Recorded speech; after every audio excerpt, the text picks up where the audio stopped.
I wasn't looking for proof. That's what I keep telling myself over and over.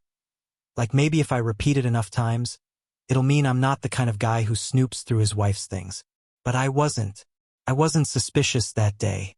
I didn't feel paranoid, or jealous, or even curious. I just needed a receipt. Simple as that.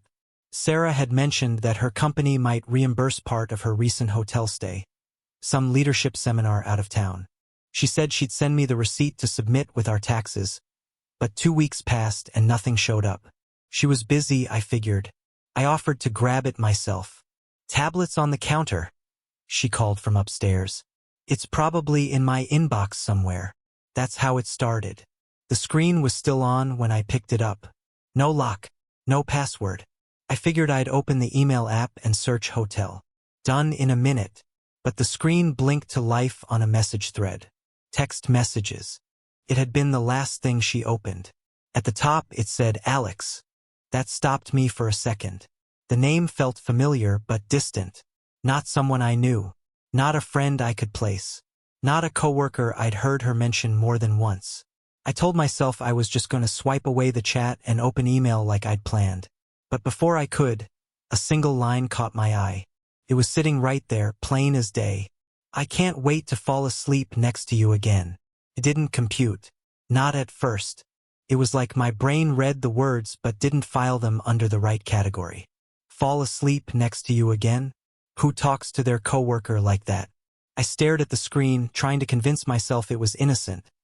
Some weird out-of-context line from a team trip or a joke I didn't get. But then I saw the photo. It was the message directly above that one. She had sent it, a picture clearly taken in a hotel room. Not some corporate photo of a conference room or an event space. No, this was personal. A soft-lit bedroom with an unmade bed, pillows in disarray, and a jacket draped over a chair. And on the foot of that bed, neatly folded, was a shirt. Not just any shirt. My shirt. A pale blue button-down I had literally just taken to the dry cleaner the day before. I remember because she'd handed it to me that morning, saying, "Can you get this pressed? I might need it next weekend." That's what hit me hardest. That tiny detail. The photo wasn't from the past. It wasn't recycled or sent by mistake. It was current. She had taken something of mine, something from our home, into a space I wasn't welcome in. And then she photographed it for someone else. I put the tablet down like it burned me. I wasn't even angry yet, just stunned. Like I had been walking across a familiar bridge when suddenly it collapsed beneath me. My stomach dropped. My vision tunneled. All I knew was that I needed air. I needed space. I walked outside, out to the driveway, gripping the edge of the mailbox with one hand like it could keep me upright. The autumn air hit me, cold and sharp, but it didn't clear my head. If anything, it made the moment feel even more surreal. The sky was turning gold, like nothing was wrong, like the world hadn't just shifted sideways. I stood there, silent, the tablet still in my other hand. The words looped in my head. "I can't wait to fall asleep next to you again." That's not a sentence you write to someone by mistake. That's not something you send if you're just tired after a conference. That's not something you say to a colleague. And still, part of me wanted to believe that maybe, just maybe, there was some context I didn't understand. That I'd misread it. That I was letting paranoia take over. I didn't want to go back inside. I didn't want to confront her. I didn't even know what I'd say. But I didn't have a choice. When I stepped back through the door, Sarah was already there. She was standing in the kitchen, stiff, alert, phone in hand. And from the look on her face, I knew she'd seen the chat had been opened. Maybe there was a notification. Maybe she checked the status when I took too long. I don't know. But she knew. And I knew that she knew. Our eyes met. For a few seconds, nobody said anything. Then she took a breath, deep and fast, and jumped into it. "It's not what it looks like," she said quickly, voice tight. "I know what you're thinking, but it's not like that. That was just a chat with a coworker. We've been on the same project for a while, and I was venting. It got too casual, maybe, but it's nothing. I swear." I didn't say anything. "I took that photo because I liked the room," she continued. "I was by myself. I was just trying to show him the decor. We were joking about how the company always books us in weird places. That's all. She stepped closer, her eyes scanning my face, trying to read how much I'd already decided. I know it looks bad, she added softer now. But you have to believe me. Nothing happened. I was tired. I missed home. I was texting late because I couldn't sleep. That line, the one about falling asleep, it was a joke. He had said something like that to me before and I was just playing along. I nodded slowly, though I didn't agree. I wasn't nodding to confirm anything. I was nodding because my brain was trying to catch up to my heart, which was already halfway out the door. He's just a coworker, she said again. Please don't jump to conclusions. But I had already jumped. Not because of the message. Not because of the photo. Not even because of the shirt. But because I remembered the name. Alex. She had mentioned him once before. Maybe 6 months ago. During a call she quickly ended when I walked into the room. I remember asking who it was. And she said, just someone from logistics. Then she switched topics, kissed me on the cheek, and went to take a shower. She never brought him up again. And now he was back. In her messages, in her photos, in her hotel room, in her words. I can't wait to fall asleep next to you again. It wasn't the sentence that broke me. It was everything that came before it. The little moments that didn't feel like anything at the time. Her sudden work trips. Her growing need for space. The second phone she said was for Slack notifications. Her change in perfume. The new underwear I hadn't seen before. The way she locked her phone screen the second I entered a room. It all came rushing in, not as evidence but as memory. The kind of memory that rewrites itself once you realize you were never looking at it the right way. I didn't yell. I didn't accuse. I just handed her the tablet and walked past her. I could feel her eyes on my back as I climbed the stairs. She didn't follow. And maybe that was the loudest part of all. After that night, sleep became a stranger. I'd close my eyes, hoping for a blackout. Just a few hours of peace. But every time I drifted close, my brain would shove me back awake. Heart racing, fists clenched, jaw tight. I wasn't dreaming about Sarah and Alex. That would have almost been easier. What haunted me was the in-between, the lead-up, the things I missed, the things I ignored. My mind kept circling small moments like vultures around something dying. Like the time she came home late from a team dinner and smelled like hotel soap. Not the floral kind she kept at home, but that generic lemony stuff you find in fancy bathrooms. I remember kissing her cheek and asking how the dinner went. She smiled too quickly and said, "Oh, work." Or the black umbrella in the trunk. That one stuck with me. It was months ago. I opened her trunk to put in groceries and saw a long, sleek black umbrella with a logo I didn't recognize. She didn't own one like that. I asked her, and she just shrugged. "Oh, I think I grabbed it by accident. Someone left it at the office." And that was that. I didn't question it. Then there was her second phone. Supposedly for work groups. She'd gotten it around the time her team started doing more remote stuff. Said she needed to keep things separate. I didn't argue, people do that. But it never sat right. She never left it unattended. If it buzzed, she'd turn it face down or walk out of the room. Back then, I chalked it up to privacy. Boundaries. Respect. Now I see it for what it was, a wall. A wall between her world and mine. I wasn't invited on the other side. There was the spa day in Sacramento. She told me her friend Claire had surprised her with a gift card, and they were going to make a weekend of it. Said she needed to unplug. I even helped her pack. She looked so excited. When she got back, she showed me a few grainy photos, a lobby, a smoothie, some blurry candlelit bath. Weeks later, I was driving through Sacramento and passed by the spa she claimed she'd visited. It was shuttered. A faded, closed for renovations sign in the window. I asked her about it, curious, not suspicious. She blinked, smiled, and said, "Oh, no, we switched spas at the last minute. The other one was full." She was always ready with answers. Too ready. I remembered her laughter in the bathroom during evening calls. Not the kind of laugh you give your boss or your coworker. Not the fake haha to keep things polite. This was the real kind, the soft, sparkling kind she used to give me when we were first dating.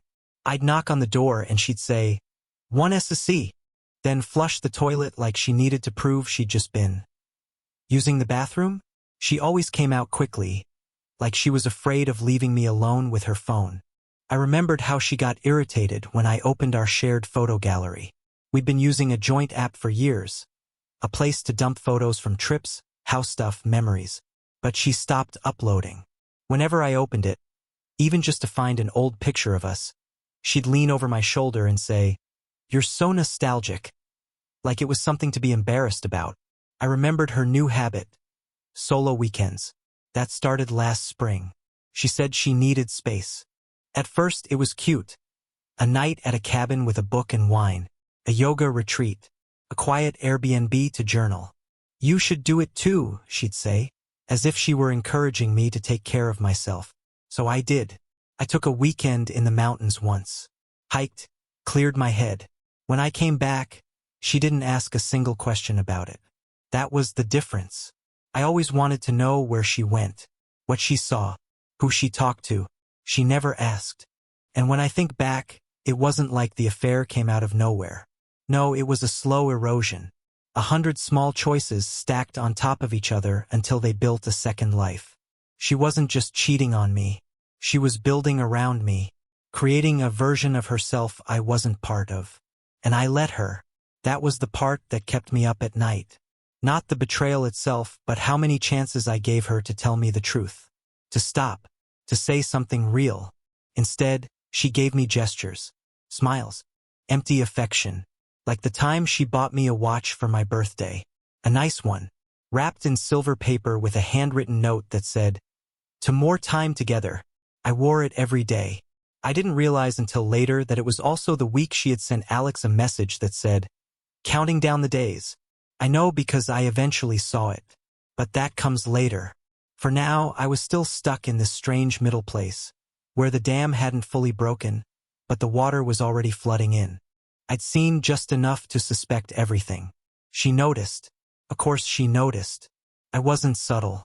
I stopped reaching for her at night. I answered her questions with a flat, distracted "yeah." I took longer to reply to her texts. And when she asked, "Is everything okay?" I said, "Sure." That's how you know it's not. I started tracking things. Not like a spy, just noting. Patterns. Excuses. Routes. I paid attention to the way she said, "Love you," without looking up from her screen. I watched her disappear into the bathroom with her phone clutched to her chest like a secret. I noticed the way she always changed the subject if I brought up the future. Before the message, none of it seemed important. After the message, it all felt like a warning I had missed. I wanted to confront her, really confront her, but I didn't have the energy. Not yet. I wasn't ready for lies. And I knew that's all I'd get. She had already used the best version of her story that night in the kitchen. The hotel, the coworker, the tiredness, the context. What else could she say now? That it was a long-term inside joke? That I misread a love letter? So I waited. I told myself I was just processing. But the truth was, I was giving her room to be honest, one last chance. She didn't take it. Instead, she planned a party. Our friend's birthday was coming up, and Sarah offered to help host. She was glowing with excitement, talking about decorations, playlists, drinks. I watched her bustle around the house, checking things off a list, humming to herself. She looked happy, free. And that's when I realized this wasn't a woman burdened by guilt. This was a woman who believed she had gotten away with it. She still thought I was in the dark, that I hadn't put it all together, that I hadn't noticed the umbrella, that I hadn't asked about Sacramento, that I hadn't remembered the name Alex. She thought she still had control of the narrative. And I let her believe that, because something in me was shifting. I wasn't just the confused, hurt husband anymore. I was something else. Something colder, sharper. I started gathering. Quietly, I searched our shared cloud accounts. I checked metadata on photos. I looked at the calendar she forgot was still shared with me.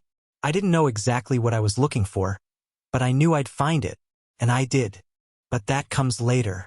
For now, I just lay in bed next to a woman who slept soundly while my life unraveled in silence. She used to curl into me at night. Now she faced the other way. I think she thought that meant I wasn't looking. But I was, and I wasn't going to blink anymore. 2 days after the tablet incident, I told Sarah I had a client meeting in Glenbrook, a small lakeside town about 45 minutes out of the city. That wasn't exactly true. The meeting had been canceled the night before. But I didn't correct her. I just grabbed my keys, kissed her cheek out of habit, and said I'd be home around 5. She smiled, like everything was normal, like we were still us. Maybe that's what stung the most. How easily she wore that face. No crack in the mask. No hesitation. The drive felt endless. My mind was chewing itself apart. I kept second-guessing the plan, wondering what I was hoping to find. Proof? Clarity? Or was I just trying to catch her in the act because part of me still didn't believe it? Like maybe, just maybe, I'd drive all the way out there and realize I was wrong. But I wasn't. About 10 minutes outside of Glenbrook, on a narrow road with pine trees on both sides, I spotted a familiar shape ahead.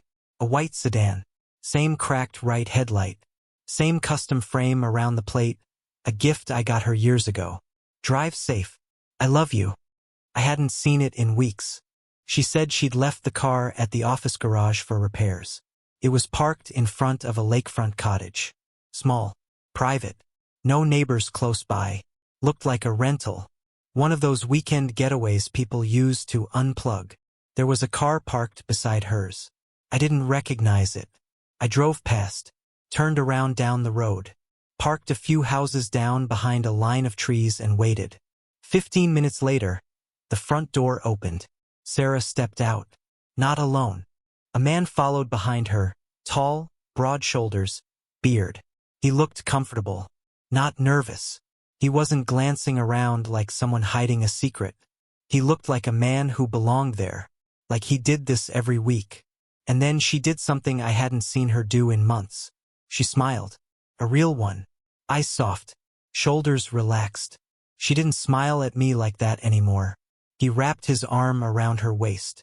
She leaned into him. They paused on the porch, and he kissed her forehead like it was the most natural thing in the world. And maybe it was for them. They weren't sneaking. They weren't rushing. There was no sense of urgency, just routine. She laughed. He unlocked the car. I stayed frozen in place, watching from between the trees like some background character in a life I used to be the star of. I didn't feel anger. Not yet. What I felt was a strange, quiet clarity. Like the fog had finally lifted. They drove off. I waited a few more minutes, then walked toward the house. There was a key lockbox on the door. No decorations. Just a place for passing through. I peered through the front window, unsure what I expected to find. But there it was. A tote bag she often used for weekend trips. Slouched on the floor near the couch. A gray sweater I'd seen her wear on solo mountain trips. And on the wall above the fireplace hung a framed painting. A seascape, nothing fancy. But I recognized it instantly. It was the one I gave her on our 4th anniversary. She cried when I gave it to her. Said it reminded her of a summer we spent in Mendocino, and that she'd hang it somewhere special. For years it lived in our hallway. A few months ago it disappeared. She told me it broke in a move. Said she threw it out. But it wasn't broken. It wasn't gone. It was here, in a place I had never been invited to. That was the moment everything inside me went still. This wasn't a mistake. It wasn't a one-night slip or a flirty message that went too far. This was something else. A second life. A fully formed, parallel world where she had made room for someone else. Not just physically, emotionally. She brought our history into their space. She didn't just lie. She transferred parts of us into her new beginning. And I was nowhere in it. I walked back to the car like I was sleepwalking. Sat down. Closed the door. And stared at the steering wheel for what felt like an hour. I didn't cry. Didn't yell. I just stopped. I stopped defending her in my head. Stopped rewriting the narrative to make her look better. Stopped pretending the woman I loved was just going through something. The version of Sarah I had held on to, the one I proposed to on that freezing night in Tahoe, The one who used to draw hearts on napkins at breakfast. The one who'd whisper, "Promise me forever," when she couldn't sleep. That version was gone. Maybe she had been gone for longer than I wanted to admit. I thought about driving straight home and confronting her. Slamming the door, throwing the tablet in her lap, asking her how long she'd been rewriting our story without telling me. But what would that accomplish? She already had her answer. She had Alex. I didn't have a plan. I just drove. Past the cottage, down unfamiliar roads. I ended up at a viewpoint overlooking the lake. There was no one else around. Just me and the cold water and the sharp, aching silence of realization. I sat on a bench and played back the last 2 years of my life. The nights I waited up for her. The birthdays she missed because of deadlines. The date nights that always ended in tired excuses. The weekends she swore she needed to be alone to recharge. The lies weren't even what hurt most. It was how easy she made them sound. How practiced, polished, sweet even. I was fighting to believe her while she was making vacation plans with another man. I took out my phone, opened the shared calendar, checked the weekends she said she'd be out with Claire or doing yoga by the coast. Cross-referenced them with the booking app that had sent me a receipt once by accident. The cottage was there, multiple times. Different names on the reservation. Alex was one of them. Somehow that stung more than seeing them together. She had given him her real name, a real painting, a real sweater. I didn't want revenge. I didn't even want answers. I just wanted it to stop hurting long enough for me to breathe. I sat there until the sun dipped behind the trees, the lake turning dark and flat. I finally drove home, slowly, like someone leaving the scene of a crash. When I walked in, she was on the couch, legs tucked under her, watching TV like nothing had happened. She smiled at me, casual and light. "How was the meeting?" "Fine," I said. I wanted to scream. I wanted to ask her how she could look me in the eye with his fingerprints still fresh on her skin. But I didn't. I just walked into the kitchen, poured a glass of water, stared at the sink, listened to the show playing in the background like we were still just a couple winding down after work. She was humming. I walked upstairs, closed the door, sat on the bed, and I finally cried. Not the kind of crying that comes with anger. The kind that comes with knowing something is over. Something real.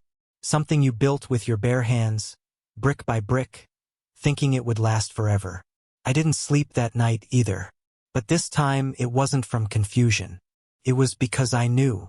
There was no room left for doubt.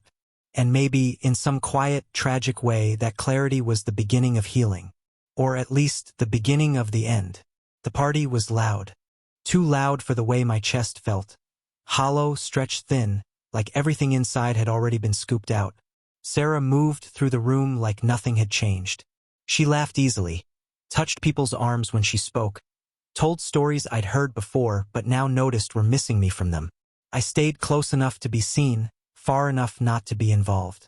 She wore a new dress, dark green, elegant, the kind she used to save for anniversaries or vacations.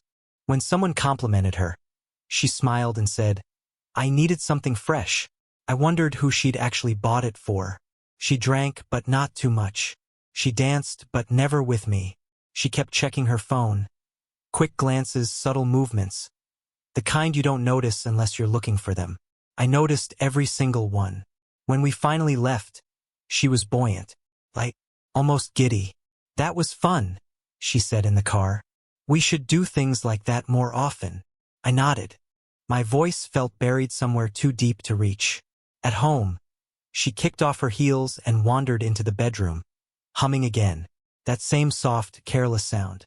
She changed in front of me without hesitation, like nothing was wrong, like I hadn't seen her pressed against another man's body 2 days earlier. Then she crawled into bed and fell asleep in minutes. One arm draped across my side as if claiming territory. I lay there staring at the ceiling, counting breaths that wouldn't slow. When her breathing evened out, I gently shifted her arm away. She didn't stir. I waited a few more minutes just to be sure. Then I got up. Her purse sat on the chair near the door. The same one she took everywhere. Structured leather. always zipped, always heavy. I told myself I wasn't searching for more pain, that I just needed confirmation, something tangible, something I couldn't explain away later as paranoia or imagination. I opened it carefully. Lipstick, keys, compact mirror, receipts, her second phone, face down, and then, folded neatly, almost reverently, a single sheet of paper tucked between a makeup pouch and the lining. Handwritten. That alone made my stomach drop. Sarah didn't write notes. She texted. She emailed. She sent voice memos. Handwritten, anything meant intention. I unfolded it slowly, the paper soft from being handled. The words were written in a steady, deliberate script. Tonight was perfect. I felt like myself again. With you, it's easy. You are freedom. I had to read it twice, 3 times.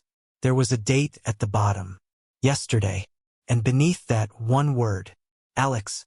It wasn't a draft. It wasn't something she hadn't seen yet. It wasn't something forgotten or unfinished. It was a love letter. And it was in her bag while she danced, laughed, and kissed me goodbye in the kitchen before the party. That was the moment something finally broke cleanly inside me. Up until then, part of me, some stubborn, loyal fragment, had still been trying to frame everything as complicated. Emotional confusion, poor boundaries, a spiral that could maybe be reversed if confronted carefully enough. But this wasn't confusion. This was clarity. You are freedom, not excitement, not escape, not distraction. Freedom, which meant I was the cage. I sat on the edge of the bed with the letter in my hands, listening to her sleep. The room smelled like her perfume and wine and something unfamiliar, a sharper note I didn't recognize anymore. I thought about how carefully she must have folded the paper to keep it hidden, how many times she'd reread it, how she'd carried it with her all evening like a secret pulse. I didn't wake her. I didn't confront her. I folded the letter back exactly the way I'd found it and placed it back in her purse. Then I went to the guest room and closed the door. That night, I didn't feel anger. I felt replaced. Not pushed away, substituted. Like an object that had been used for its purpose and quietly set aside without ceremony. The next morning, she woke cheerful. Made coffee. Asked if I wanted eggs. Kissed my cheek before work. The normalcy was almost cruel. I watched her move around the kitchen, barefoot, hair messy, humming again. This was the woman I loved. And also, apparently, not. She left her purse by the door. I stared at it longer than I should have. All day at work, the words followed me. You are freedom. I imagined her reading them somewhere quiet. I imagined Alex writing them, confident enough to believe he could define her life with a sentence. I imagined her nodding as she read, agreeing with him. That night, she asked if something was wrong. You've been distant, she said, frowning lightly. Did I do something? I almost laughed. No, I said. Just tired. She accepted that answer immediately, too easily. And that's when I understood something important. She didn't want me to know. Not because she cared about hurting me, but because knowing would complicate her exit. She wasn't trying to fix us. She was managing me, controlling the timing, preparing the narrative. I wasn't her partner anymore. I was an obstacle to be handled gently until I was gone. The letter proved that. It wasn't written in guilt. There was no hesitation in the words. No apology. No conflict. Just relief. She felt lighter without me. And that realization did something strange. It didn't make me desperate. It made me calm. Because once you understand that someone has already left emotionally, there's no reason to chase them. No reason to beg. No reason to argue. All that's left is to decide how you're going to leave too. I started paying attention differently after that. Not emotionally, strategically. I noted dates, times, trips. I stopped asking questions. Stopped reacting. I became invisible. And she mistook that for safety. She had no idea that the letter in her bag wasn't just proof of betrayal. It was a confession. One she never intended to give me. And I was done pretending I hadn't read it. After the letter, something changed in me. It wasn't a sudden burst of fury or heartbreak. It was quieter than that. More surgical. I'd spent weeks, maybe months, twisting myself in circles trying to believe her, trying to reconcile the woman I loved with the lies she wove so naturally. But the letter wasn't a mistake. It was a window, and once you see through the glass, it doesn't matter how pretty the frame is. You can't go back to pretending it's a wall. So I stopped trying. I didn't tell her I knew. I didn't confront her, scream, cry, or beg. I just started collecting, watching, preparing. Not for revenge. I wasn't interested in hurting her. Not even for answers. I had all I needed. No, I was preparing for clarity. I wanted to see the whole picture, start to finish.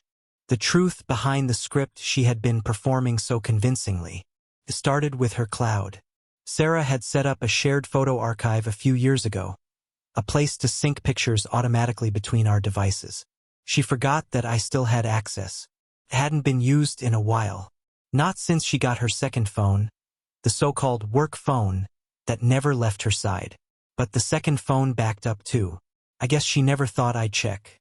Late one night, while she was in the bath, I logged in from my laptop and opened the hidden album. There they were. Photos of her and Alex. Dozens of them. Most were casual, like tourists documenting their time off. Smiles in the mountains. Her sipping wine in a cabin. A blurry *T of her in a flannel shirt. My flannel. Roasting marshmallows by a fire I'd never seen. Some were selfies taken in hotel rooms. I recognized one. The one from the tablet. The shirt still folded at the foot of the bed. But this time the angle was different. In the corner, barely visible, was the reflection of a man sitting behind her. Same beard. Same build. Alex. I clicked through. Every photo came with a timestamp. Every timestamp told a story. Dates that matched her spa days. Her yoga retreats. Her emergency team overnights. There was a video, too. That was the hardest to watch. It started with her holding the camera, her face close, cheeks flushed. She was whispering something I couldn't make out. Then it flipped. Alex's voice came in, low and warm. Now you're safe. He won't figure it out. She laughed, and whispered back, he doesn't want to know. He still thinks I'm his. The video ended there. I stared at the paused screen for a long time. It wasn't the betrayal that gutted me. Not anymore. I had already digested that. What destroyed me in that moment was the way they talked about me. Like I was an idiot. A blind man so wrapped up in his own comfort that I couldn't see what was right in front of me. I wanted to hate them for it. But the truth was, part of it was right. I had ignored the signs. I had excused the distance, the lies, the absences. I had swallowed doubt and convinced myself it was loyalty. But not anymore. I downloaded everything, the photos, the videos, the metadata, and encrypted it into a folder labeled Freedom, as you defined it. I wasn't sure what I'd do with it yet, but I wanted her to see that I saw her now. All of her. Not just the parts she performed. Then I found something else. A file buried in the Notes app, shared from her second phone. I only found it because she'd saved it with the same login used to sync her old grocery lists. It was titled, For When It Happens. Inside was a rough draft of a letter. It wasn't addressed to anyone directly, but it was clearly about me. A breakup script, half-written, full of vague phrases. I felt controlled for a long time.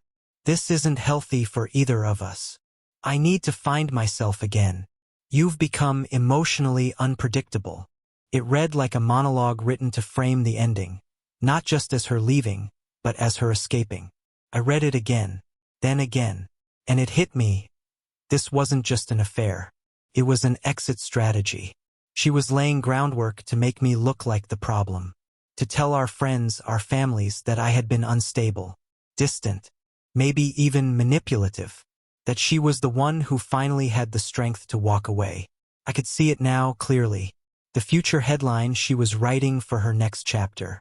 And me? I'd be the villain. Or worse, the afterthought. That's when I started making backups. Quietly, carefully. I printed timestamps, archived call logs, tracked her locations, not because I needed more proof, but because I knew her version of this story would be polished and rehearsed. and I wanted mine to be real. Every move she made now felt like a rehearsal. Every kind gesture, practice for how she'd justify the ending. Every conversation, a potential monologue she'd quote later to prove how hard she tried. Even the nights we spent together, the ones where she reached for me in bed or told me she missed us, I saw them differently now, as scenes. Chapters she could reference when someone asked, "Did you try to fix it?" She was building a case. But she forgot one thing. So was I. And mine didn't rely on performance. It relied on facts. She started spending more time away. Said she was volunteering at a retreat for a women's wellness group. I nodded. Told her I was proud of her. That same weekend, she left her laptop open while rushing out the door. Clicked once. That's all it took. There was an email thread between her and Alex. Subject: next step. He wrote, "Just remember what we talked about. Frame it around emotional health. Keep it vague. You don't owe him the whole truth. Just enough to protect yourself." She responded, "He's pulling away on his own. It won't be hard. I just need to stick to the story." Stick to the story. Like it was a script. Like I was just another audience member expected to applaud when she took her final bow. I copied that thread. Added it to the archive. It wasn't even painful at that point. Just informative. She was no longer my wife in any emotional sense. She was a strategist. A narrator trying to rewrite the ending before the final page. But what she didn't know was that I'd already started writing my own. One that didn't end with a confrontation. Not with a screaming match. Not with begging or bargaining or throwing her bags out onto the lawn like some TV drama. No, this would end in silence. Because the most dangerous thing you can do to someone who craves control is take yours back quietly. Let them perform. Let them believe they're still holding the pen. Then, without warning, close the book. And leave. I didn't scream. I didn't accuse. I acted. I contacted a lawyer I once trusted on a business deal. Within 2 days, I froze joint accounts, duplicated evidence, and sent her a secure folder titled "Freedom," as you defined it. No message. No emotion. Just the truth. Then I left. Rented a cabin out by the lake, turned off my phone, and disappeared. For the first few days, nothing. Then came the panic. Missed calls. Texts. "Where are you? Please answer." And finally, "You're scaring me." I said nothing. Silence became my language. She showed up once. Knocked. Pleaded. Said I misunderstood everything. I stood in the doorway. Quiet. Still. Then closed it slowly, like ending a chapter. She waited. But I didn't open it again. For the first time in a long time, I had nothing left to say, and that was louder than any argument could have been. I never went back. I sold the house, donated what didn't matter, and vanished from that version of my life. I bought a small place tucked between trees and a stream. No ghosts, no gallery of fake smiles. I didn't chase new love, but it found me differently. Quietly. In a library. A woman who never asked about my past. Only about books, music, and where I saw myself a year from now. There was no firestorm. No promises. Just calm. 7 months later, I understood. I wasn't broken. I was finally whole. Sarah? Maybe she still tells people she was misunderstood. Maybe she still reads that old letter in her purse. But her ending is not mine. She left for something lighter. I stayed, and found peace that weighed nothing at all.